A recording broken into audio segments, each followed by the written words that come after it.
జగన్ ప్రభుత్వ చర్యల పుణ్యమా అని ఉద్యోగ సంఘాల నాయకులు తమ మధ్య విభేదాలను సైతం పక్కన పెట్టి ఉద్యమానికి శ్రీకారం చుట్టేందుకు సిద్ధమయ్యారు. తమలో విభేదాలను అవకాశంగా తీసుకుని ఉద్యోగుల ప్రయోజనాలను దెబ్బతీసేలా జగన్ ప్రభుత్వం వ్యవహరిస్తుందనే చేదు నిజాన్ని నాయకులు గ్రహించారు.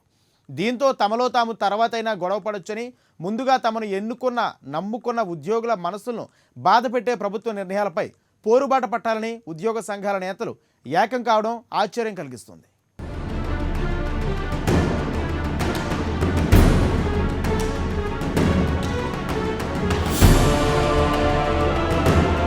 పీఆర్సీ, హెచ్ఆర్ఏ, ఇతరత్రా సమస్యలపై ఏపీ ప్రభుత్వం జారీ చేసిన జీవోలపై ప్రభుత్వ ఉద్యోగులు మండిపడుతున్నారు.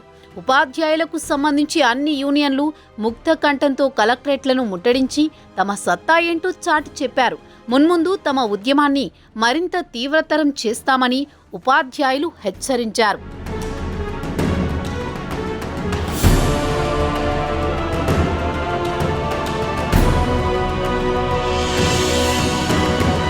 ఈ నేపథ్యంలో ఏపీ జేఏసీ, అమరావతి జేఏసీ, సచివాలయ ఉద్యోగుల సంఘం, ప్రభుత్వ ఉద్యోగుల సంఘం నాయకులు కూడా కలిసి ఉద్యమ కార్యాచరణ రూపొందించాలని నిర్ణయించుకోవడం ఆశ్చర్యం కలిగిస్తోంది.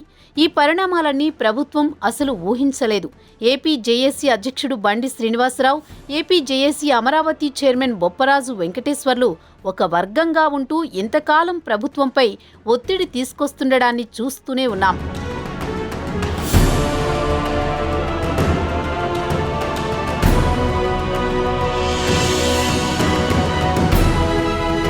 వీరు ప్రభుత్వ వ్యతిరేక ఉద్యోగ నాయకులుగా గుర్తింపు పొందారు. ఇదే తరుణంలో ఏపీ ప్రభుత్వ ఉద్యోగుల సమాఖ్య జేఏసీ అధ్యక్షుడు వెంకట్రామిరెడ్డి, ఏపీ ప్రభుత్వ ఉద్యోగుల సంఘం జేఏసీ రాష్ట్ర అధ్యక్షుడు కేఆర్ సూర్యనారాయణ ప్రభుత్వానికి అనుకూల నాయకులుగా గుర్తింపు పొందారు.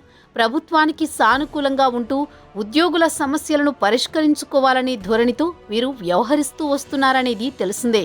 అయితే ఉద్యోగుల ప్రయోజనాలకు పూర్తిగా విఘాతం కలిగించేలా జగన్ ప్రభుత్వం వ్యవహరిస్తోందనే అభిప్రాయం ఉద్యోగుల్లో బలంగా నాటుకెళ్లడంతో ఇక చేయగలిగిందేమీ లేదనే ఉద్దేశంతో వెంకట్రామిరెడ్డి, సూర్యనారాయణ కూడా జగన్ సర్కారుకు వ్యతిరేకంగా ఉద్యమ బాట పట్టాల్సి వస్తోంది.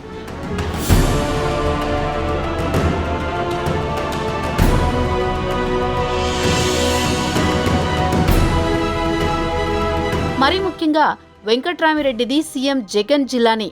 ప్రాంతీయ వ్యక్తిగత కులాభిమానాలను పక్కన పెట్టి అంతకంటే తమకు ఉద్యోగుల ప్రయోజనాలే ముఖ్యమని ఉద్యమ పిలుపు ఇవ్వడం విశేషం. అంతేకాదు, ఏపీ జేఏసీ, అమరావతి జేఏసీ నాయకులతో ఇంతకాలం వెంకట్రామిరెడ్డికి విభేదాలున్నాయి. ప్రస్తుతం వాటిని కూడా పక్కన పెట్టి అందరూ కలిసి ఉమ్మడి ఉద్యమ కార్యాచరణ రచించేందుకు కలిసి మాట్లాడుకోవడం ఉద్యోగుల కోణంలో శుభపరిణామంగా చెప్పొచ్చు.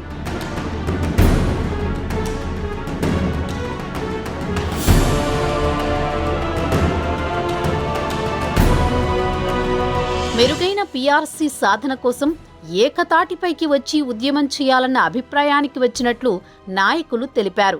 విడివిడిగా ఆందోళనలు కాకుండా వ్యక్తిగత విభేదాలు, ఆధిపత్య ధోరణులను పక్కన పెట్టి ఉమ్మడి కార్యాచరణ తీసుకోవాలని సూత్రప్రాయ అంగీకారానికి వచ్చామని 4 సంఘాల నాయకులు వెల్లడించడం గమనార్హం.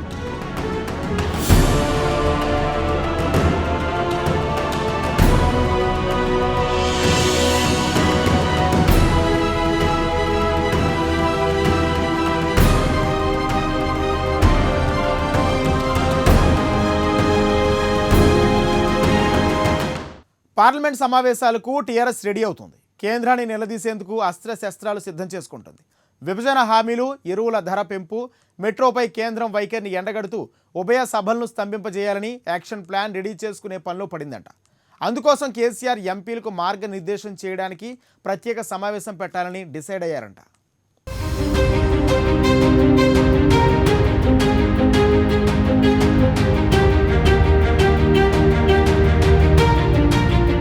పార్లమెంటు బడ్జెట్ సమావేశాల్లో అనుసరించాల్సిన వ్యూహంపై త్వరలోని గులాబీ బాస్ కేసీఆర్ ఎంపీలతో సమావేశం కానున్నారు. ఇప్పటికే కేంద్రం రాష్ట్రానికి ఇవ్వాల్సిన నిధుల విషయంలో మొండిచేయి చూపుతోందని టీఆర్ఎస్ ఆరోపిస్తోంది. నిన్న మొన్నటి వరకు వరిధాన్యం కొనుగోలుపై కేంద్రానికి, రాష్ట్రానికి మధ్య పెద్ద యుద్ధమే జరిగింది. రాష్ట్రం విడిపోయి 7 ఏళ్లైనా విభజన సమస్యలు ఎక్కడ వేసిన గొంగడి అక్కడే అన్న చందంగా పరిష్కారం కాలేదు.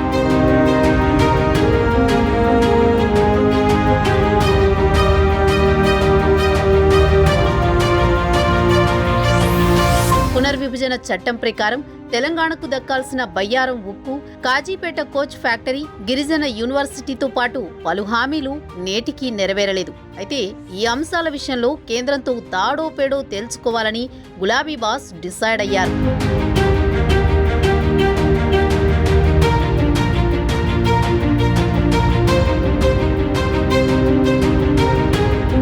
గత పార్లమెంటు సమావేశాల్లో వరిధాన్యం కొనుగోలు, నూతన వ్యవసాయ చట్టాల రద్దుపై టీఆర్ఎస్ ఎంపీలు కేంద్రాన్ని నిలదీశారు. ఉభయ సభలను స్తంభింపజేశారు. సభలో నిరసనలతో హోరెత్తించారు.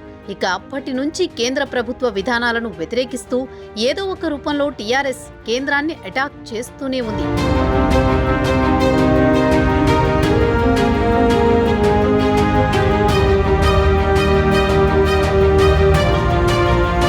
ఈ నెల 31 నుంచి పార్లమెంటు బడ్జెట్ సమావేశాలు ప్రారంభమవుతున్నాయి. దాంతో ఈ దఫా కూడా సీరియస్ గా సమావేశాల్లో కేంద్రాన్ని ఎండగట్టాలని డిసైడ్ అయ్యారట. ఇటీవల ప్రగతి భవన్లో కేసీఆర్ అధ్యక్షతన జరిగిన కేబినెట్ భేటీకి ఎంపీలు కూడా హాజరయ్యారు. ఈ సమావేశంలోని పార్లమెంటు సమావేశాల్లో అనుసరించాల్సిన వ్యూహంపై ఎంపీలకు దిశానిర్దేశం చేయాలని భావించారు కేసీఆర్. కానీ కేబినెట్ అంశాలు ఎక్కువగా ఉండడంతో ఎంపీలతో చర్చించలేకపోయారు.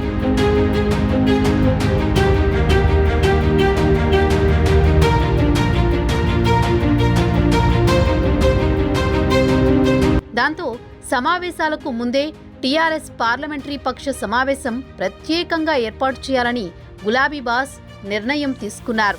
అయితే ఈ భేటీలో రాష్ట్ర హక్కుల విషయంలో కేంద్రంతో రాజీ పడే ప్రసక్తే లేదని ఎంపీలకు తేల్చి చెప్పనున్నారు కేసీఆర్.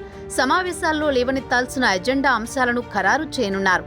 ముఖ్యంగా ఈ సమావేశాల్లో హైదరాబాద్ మెట్రో రైలు అంశాన్ని పార్లమెంటు దృష్టికి తీసుకురానున్నారు. గత 2 ఏళ్లుగా కోవిడ్ కారణంగా మెట్రో నిర్వహణ భారంగా మారింది. దాంతో ప్రభుత్వమే దాన్ని నిర్వహించాలని L&T సంస్థ కోరుతోంది.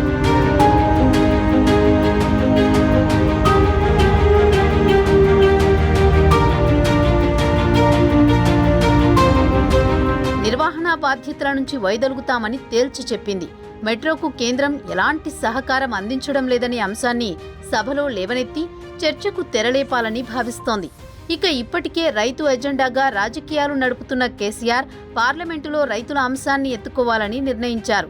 ఇప్పటికే ఎరువుల ధరల పెంపును ఉపసంహరించుకోవాలని మోదీకి లేఖ రాసిన కేసీఆర్ పార్లమెంటులో ఈ అంశంపై ఎంపీలు గళమెత్తాలని హితబోధ చేయనున్నారు.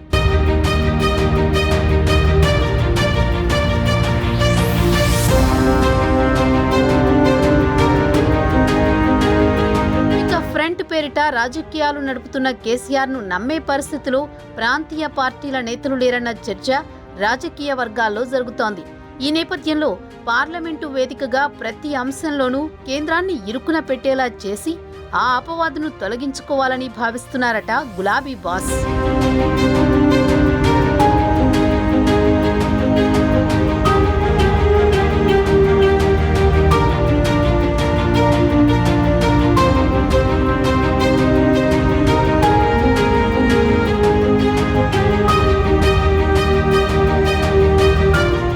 పీఆర్సీ వ్యవహారం రోజు రోజుకు ప్రభుత్వానికి ఉద్యోగులకు మధ్య గ్యాప్ పెంచుతుంది.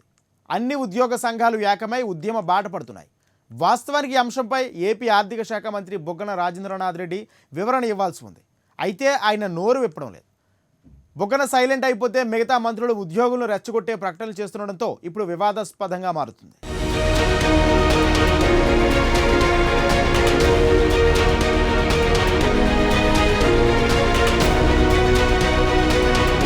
పీఆర్సీ వ్యవహారం రోజురోజుకు ప్రభుత్వానికి ఉద్యోగులకు మధ్య గ్యాప్ పెంచుతోంది. ఈ మొత్తం గొడవలో అసలైన ఎస్కేప్ కావడం కీలక పరిణామంగా చెప్పుకోవచ్చు. కానీ పీఆర్సీతో ఏమాత్రం సంబంధం లేని మంత్రులు, ఎమ్మెల్యేలు మీడియా ముందుకొచ్చి రెచ్చగొట్టే ప్రకటనలు చేయడం ఉద్యోగుల పుండు మీద కారం చల్లిన చందమవుతోంది. పీఆర్సీ అనేది పూర్తిగా ఆర్థికపరమైన అంశం. అంటే ఆర్థిక శాఖ మంత్రి బుగ్గన రాజేంద్రనాథ్ రెడ్డికి సంబంధించిన శాఖ. ఇంత వివాదం జరుగుతున్నా ఆయన ఎక్కడున్నారో, ఏం చేస్తున్నారో ఎవరికీ అంతు చిక్కడం లేదు. అసలు ఈ సమస్యపై ఆయన మనసులో మాట ఏంటో ఎవ్వరికీ తెలియడం లేదు.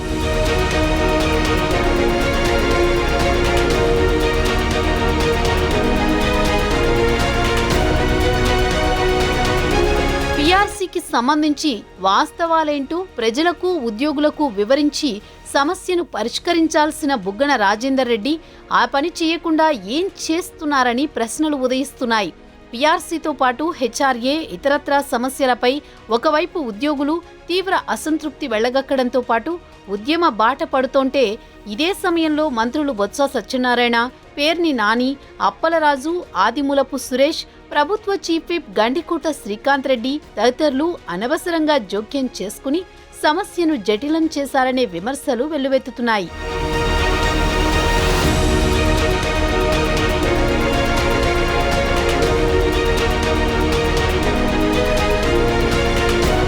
ఉద్యోగులు ఇష్టం వచ్చినట్లు మాట్లాడితే క్షమించేది లేదని, మంచి వాతావరణాన్ని పాడు చేసుకోవద్దని కోరుతున్నానని మంత్రి బొత్స సత్యనారాయణ హెచ్చరించారు. ఉద్యోగుల మాటలు బాధ కలిగిస్తున్నాయని, సంయమనం లేకుండా మాట్లాడుతున్నారని ఆయన మండిపడ్డారు. ఉద్యోగులకు కావలసింది ఘర్షణ లేక సమస్య పరిష్కారమా అని ప్రశ్నించారు. చర్యకు ప్రతిచర్య ఉంటుందని గ్రహించాలని, ఇలా మాట్లాడి పర్యవసానాలు చూడాల్సిన పరిస్థితి వద్దని బొత్స ఘాటుగా హెచ్చరించడం గమనార్హం. ముఖ్యమంత్రి తపన పడుతున్నారని, ఆర్థిక పరిస్థితి వల్ల చేయలేకపోతున్నారని సంఘాల నేతలే చెప్పారని మంత్రి బొత్స పేర్కొన్నారు.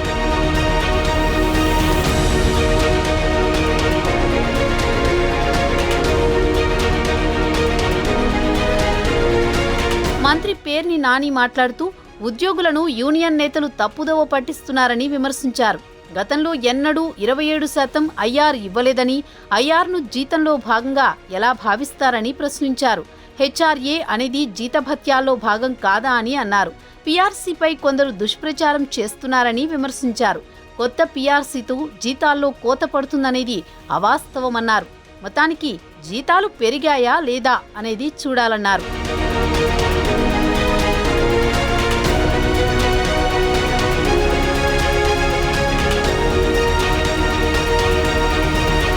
మరో మంత్రి ఆదిమూలపు సురేష్ మాట్లాడుతూ పీఆర్సీకి అంగీకరించి ఇప్పుడు ఆందోళనలు చేస్తామనడం ఉద్యోగులకు సరికాదని హితవు పలికారు. ఉపాధ్యాయ ఉద్యోగులు ఆందోళనలు చేయడమేంటని ప్రశ్నించారు. ఉద్యోగులు రాష్ట్ర ఆర్థిక పరిస్థితులను అర్థం చేసుకోవాలని ప్రభుత్వ చీఫ్ విప్ గండికోట శ్రీకాంత్ రెడ్డి కోరారు. నూతన పీఆర్సీతో ఉద్యోగుల జీతాలు పెరుగుతాయన్నారు. ప్రభుత్వాన్ని అస్థిరపరచాలన్న కొంతమంది ట్రాప్లో పడొద్దని ఆయన హెచ్చరించారు.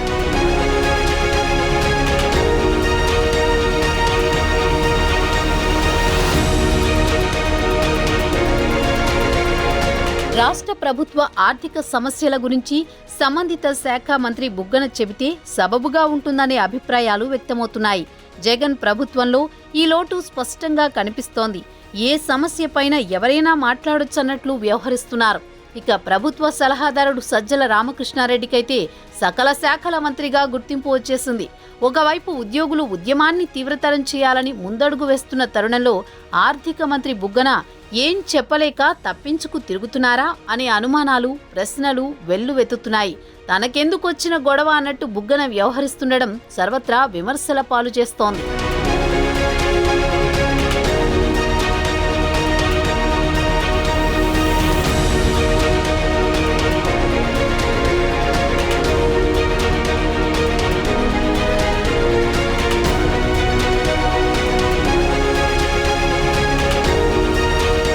పేదల నుంచి పెద్ద మొత్తంలో దండుకోవడమే లక్ష్యంగా వైసీపీ సర్కార్ ప్రారంభించిన వన్ టైం సెటిల్మెంట్ అదేనండి ఓటీఎస్కు స్పందన కరువైంది. పశ్చిమ గోదావరి జిల్లాలో సీఎం జగన్ సభకు ముందు వరకు బాగానే ఉన్న వసూళ్లు ఆ తర్వాత పాతాళానికి పడిపోయాయంట. సభ కోసం చేసిన ఖర్చులు కూడా గిట్టుబాటు కాలేదని అధికారులు ఉసురుమంటున్నారట. ప్రజల్లో ఆశించినంతగా స్పందన లేకపోవడంతో ఈ నెల 10న నిర్వహించిన మెగా మేళా కాస్త సచివాలయ ఉద్యోగుల ఆందోళన నడుమ నామకే వాస్తిగా మిగిలిపోయిందంట.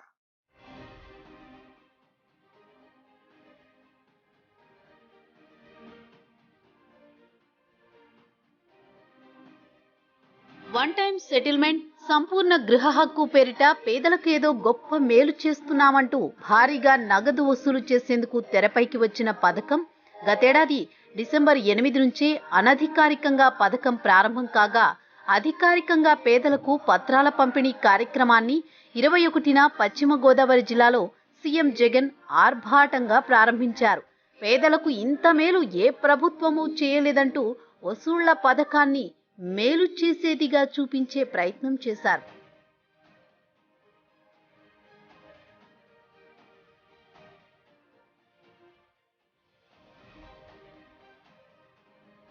అయితే సీఎం మాటలు విన్న తర్వాత ఏమైందో ఏమో గాని ఓటీఎస్ స్పందన తగ్గిపోయింది. జగన్ సభకు ముందు ఓటీఎస్ కింద పేదలు 15.4 కోట్లు చెల్లిస్తే నాటి నుంచి ఈ నెల 10 వరకు కేవలం 5 లక్షలు రాబట్టేందుకు అధికారులు నానా తంటాలు పడుతున్నారట. సీఎం వచ్చి స్వయంగా రిజిస్ట్రేషన్ పత్రాలు అందజేయడంతో ఇక పథకం పరుగులు పెడుతుందని, లబ్ధిదారులు వెల్లువలా ముందుకొస్తారని అనుకున్న అధికారుల అంచనాలు తల్లకిందులయ్యాయి.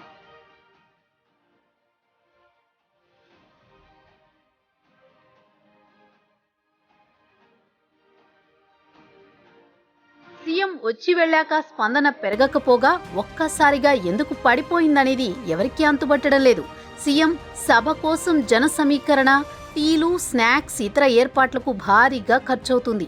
ఇంతా చేస్తే ఆయన వచ్చి వెళ్ళాక ఓటీఎస్లో చెల్లించే వారి కోసం అధికారులు కళ్ళు కాయలు కాచేలా ఎదురు చూడాల్సిన దుస్థితి ఏర్పడింది. చివరికి సభకు చేసిన ఖర్చులు కూడా ఆ తర్వాత వసూలు కాలేదని తాజా లెక్కలతో అర్థమవుతోంది. ఓటీఎస్ ద్వారా రాష్ట్ర వ్యాప్తంగా కనీసం 4,000 కోట్లు రాబట్టాలని వైసీపీ ప్రభుత్వం లెక్కలు వేసింది. అందుకు తగ్గట్టుగానే దానిపై ఊకదంపుడు ప్రచారం చేసి మరీ వసూళ్లకు రంగంలోకి దిగింది.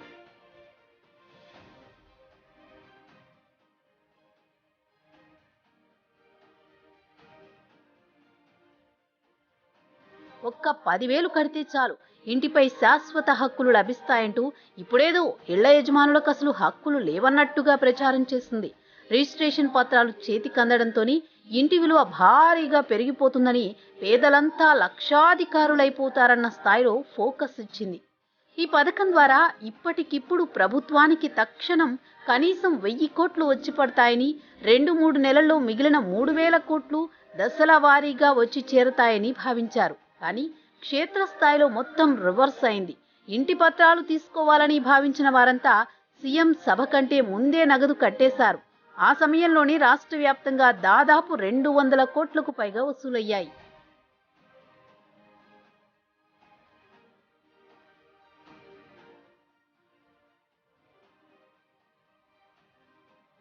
సీఎం పథకాన్ని ప్రారంభించి 20 రోజులకు పైగా అవుతున్నా ఆ తర్వాత వసూళ్లు 100 కోట్లు కూడా దాటలేదు. అంటే మొత్తం కలిపినా 500 కోట్లు కూడా వచ్చే పరిస్థితి లేదంటున్నారు. దీంతో ప్రభుత్వం ఆశలు పెట్టుకున్న 4,000 కోట్ల టార్గెట్ సంగతి ఇక అంతే అన్నట్లుగా తయారైంది. ప్రజల్లో స్పందన అంతంత మాత్రంగా ఉండడంతో ప్రభుత్వం ఈ నెల 10న ఓటీఎస్పై మెగా మేళా నిర్వహించింది. కానీ ప్రొఫెషన్ కోసం సచివాలయాల ఉద్యోగులు ఆందోళనకు దిగడంతో ఈ మేళా అట్టర్ ఫ్లాప్ అయింది. ఉద్యోగులంతా ఆందోళనలో ఉండడంతో అనేక చోట్ల మేళాను నిర్వహించేవారు కరువయ్యారు. యంత్రాంగం నుంచే పెద్దగా ఆసక్తి లేకపోవడంతో లబ్ధిదారులు పాల్గొనలేదు. దీంతో ఇప్పుడు కాకుండా మరోసారి మెగా మేళా నిర్వహించాలని అధికారులు భావిస్తున్నారు.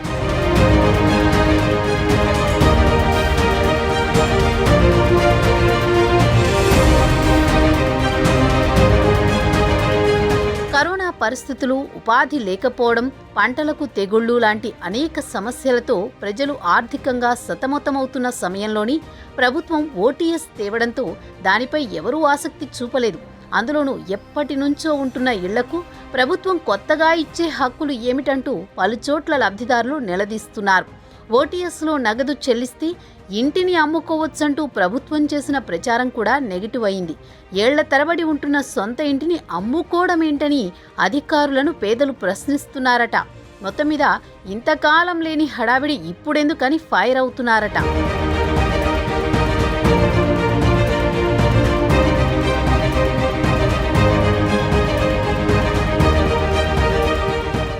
బీజేపీ అధ్యక్షుడు బండి సంజయ్ అరెస్ట్ ఇష్యూ రోజుకో మలుపు తిరుగుతోంది. అరెస్ట్ అయినా బెయిల్ వచ్చినా బీజేపీ నాయకులు మాత్రం కరీంనగర్ పోలీసులను వదలడం లేదు. పోలీసులు ఏకపక్షంగా అధికార పార్టీ కార్యకర్తలుగా వ్యవహరించారని ఇప్పటికే బీసీ కమిషన్ తీవ్రంగా తప్పుపట్టింది. ఇక్కడితో ఆగకుండా బీజేపీ రాష్ట్ర అధ్యక్షుడు బండి సంజయ్ పార్లమెంట్ ప్రివిలేజ్ కమిటీకి ఫిర్యాదు చేశారు. దీంతో కరీంనగర్ సంఘటన ఢిల్లీకి చేరింది. కొంతమంది పోలీసులు అతి ఉత్సాహం వల్ల అందరి పరువు పోతుందని తెలంగాణ పోలీస్ శాఖలో గుసగుసలు వినిపిస్తున్నాయి.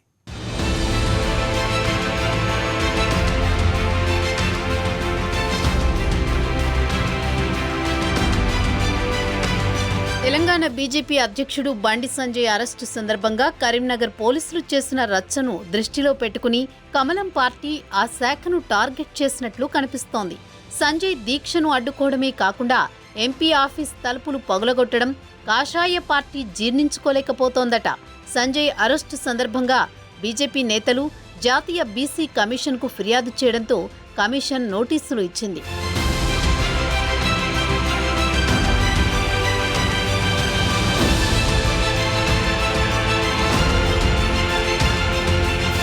దాంతో కమిషన్ ముందుకు కరీంనగర్ పోలీస్ కమిషనర్ సత్యనారాయణ, 2 డీసీపీలు, మరో 2 సీఐలు విచారణకు హాజరయ్యారు. దాదాపు 4 గంటల పాటు కమిషన్ ముందు విచారణకు హాజరైన పోలీసులు బీసీ కమిషన్ అడిగిన ప్రశ్నలకు సమాధానాలు సరైన చెప్పలేక ఆందోళన చెందినట్లు తెలుస్తోంది. ఎందుకు బీసీ ఎంపీని అవమానించేలా వ్యవహరించారంటూ జాతీయ బీసీ కమిషన్ పోలీసులపై ఆగ్రహం వ్యక్తం చేసిందట. పోలీసులు తమ పరిధి దాటి ఎవరి మెప్పు కోసమో పనిచేసినట్లు కమిషన్ తప్పుబట్టిందట. పోలీసు ఇచ్చినటువంటి రిపోర్ట్స్ అన్నీ కూడా పరిశీలించి వాళ్ళు ఇచ్చినటువంటి రిపోర్ట్స్ కేసుని ఏ రకంగా వాళ్ళు హ్యాండిల్ చేసిరనేటువంటి దాన్ని కూడా కమిషన్ ఖచ్చితంగా ఇన్వెస్టిగేషన్ చేసి ప్రధానంగా ఈ వచ్చినటువంటి జీవో తెలంగాణ రాష్ట్రం అంతా కూడా ఇంప్లిమెంటేషన్ ఉన్నది. హైదరాబాద్లో పిటిషన్దారులు వాళ్ళ యొక్క ఆక్షేపణ ఏంటంటే హైదరాబాద్ నడిబొడ్డున డీజీపీ గారు, చీఫ్ సెక్రటరీ గారు, 3 సిపిలు ఉన్నటువంటి హైదరాబాద్లో ముఖ్యమంత్రి గారే దీక్ష చేస్తే ఈ జీవో పనిచేయలేదు. మారుమూలలా ఉండేటువంటి ఒక కరీంనగర్ జిల్లాల కావాలనే మమ్మల్ని ఇబ్బంది పెట్టేందుకే ఈ జీవోని అడ్డం పెట్టుకొని అరెస్టులు చేసిరని చెప్పి కంప్లైంట్దారులు కమిషన్ ముందు వారిని ప్రశ్నించడం జరిగింది. పోలీసుల తీరుపై హోం సెక్రటరీకి నివేదిక పంపిస్తామని కమిషన్ తెలిపినట్లు సమాచారం. ఈ వ్యవహారంలో ఓవర్ యాక్షన్ చేసిన పోలీసులపై చర్యలు తీసుకోవాలని హోం సెక్రటరీకి సూచిస్తామని కమిషన్ స్పష్టం చేసిందట. అదలా ఉంటే పార్లమెంటు సభ్యుడైన బండి సంజయ్ కరీంనగర్లో జరిగిన సంఘటన, కరీంనగర్ కమిషనర్ సత్యనారాయణ తనను అరెస్ట్ చేసిన తీరు, మహిళా కార్యకర్తలపై లాఠీచార్జ్, అక్రమంగా కార్యకర్తలపై పెట్టిన కేసులపై పార్లమెంటు ప్రివిలేజ్ కమిటీకి ఫిర్యాదు చేశారు.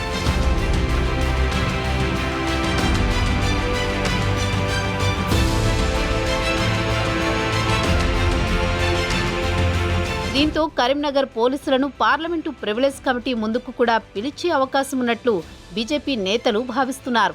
కరీంనగర్ పోలీసుల తరపున తెలంగాణ డీజీపీ మహేందర్ రెడ్డికి కూడా నోటీసులు వచ్చే అవకాశం ఉందంటున్నారు. సంజయ్ని సొంత నియోజకవర్గంలో పోలీసులు అవమానించేలా వ్యవహరించడంతో ఎట్టి పరిస్థితుల్లో చర్యలు తీసుకోవాలన్న గట్టి పట్టుదలతో పార్టీ ఉన్నట్లు తెలుస్తోంది.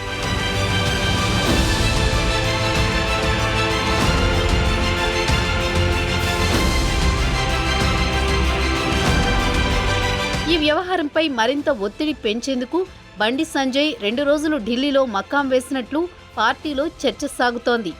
తెలంగాణ బీజేపీ అధ్యక్షుడు బండి సంజయ్ ఇష్యూతో రాష్ట్ర పోలీసులు తమ వ్యవహార శైలి మార్చుకోవాలి అంటున్నారు కమలం పార్టీ నేతలు. రాష్ట్రంలో అధికారంలో ఉన్న పెద్దల మాట విని కొంతమంది పోలీసు అధికారులు అతిగా వ్యవహరిస్తే ఆ తర్వాత జరిగే పరిణామాలు పోలీసు శాఖ మొత్తానికి తలవంపులు తెస్తాయన్న అభిప్రాయం వ్యక్తమవుతోంది.